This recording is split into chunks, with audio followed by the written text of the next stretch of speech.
নমস্কার বন্ধুরা, কেমন আছেন আপনারা? আশা করি সকলে ভালো আছেন। জিস রান্নাঘরে আপনাদের সবাইকে জানাই স্বাগত। আবারও চলে এলাম আরেকটি রেসিপি নিয়ে। আজকে আমি তৈরি করব কাতলা মাছের ঝোল কাঁচকলা আর আলু দিয়ে। তার জন্য কড়াইতে সরষের তেল বসিয়ে দিয়েছি। তেলটা খুব ভালো করে গরম করে নিলাম। এবারে মাছগুলো ভেজে নেব।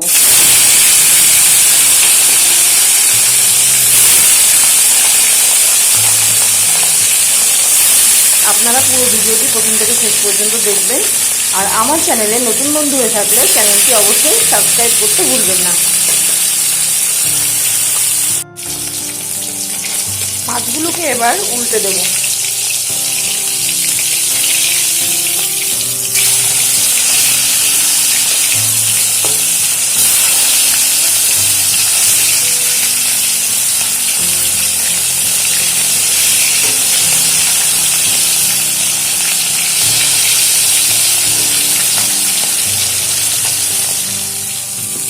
ফিরে এলাম কিছুক্ষণ পর।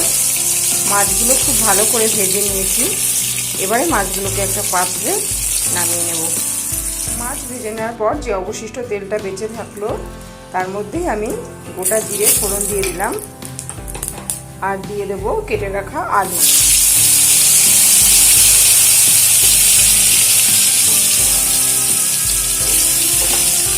আলুগুলো একটু ভেজে নেব।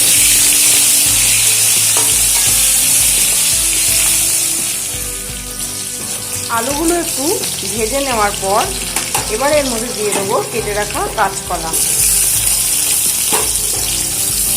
আমরা সবাই জানি কাঁচকলা আমাদের পেটের জন্য কতটা উপকারী। আর এই গরমে এইরকমভাবে পাতলা পাতলা মাছের ঝোল করে নিলে কিন্তু দুপুরের খাওয়াটা বেশ হয়, তো শরীরটাও সুস্থ থাকে। কাঁচকলা দেওয়ার পর এবারে আমি এর মধ্যে দিয়ে দিচ্ছি লবণ আর দিয়ে দিচ্ছি একটু হলুদ গুঁড়ো। আবারও একটু ভালো করে ভেজে নেব।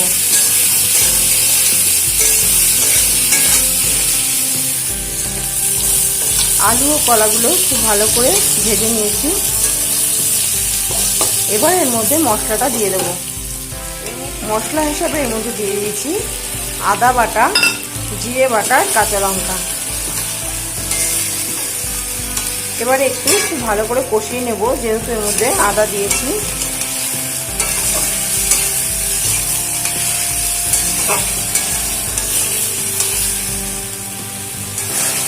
খুব ভালো করে কষিয়ে নিয়েছি মশলাটাকে। এবারে এর মধ্যে পরিমাণ মতন জল দিয়ে দেব।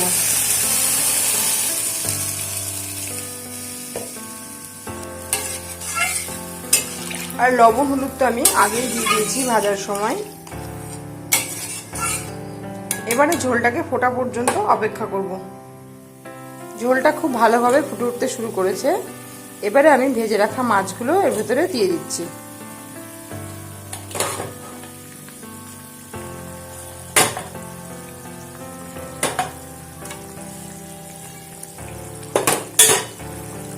এই সময় একটু দেখে নেবেন লবণ ঝাল পরিমাণটা আর লাগবে কিনা।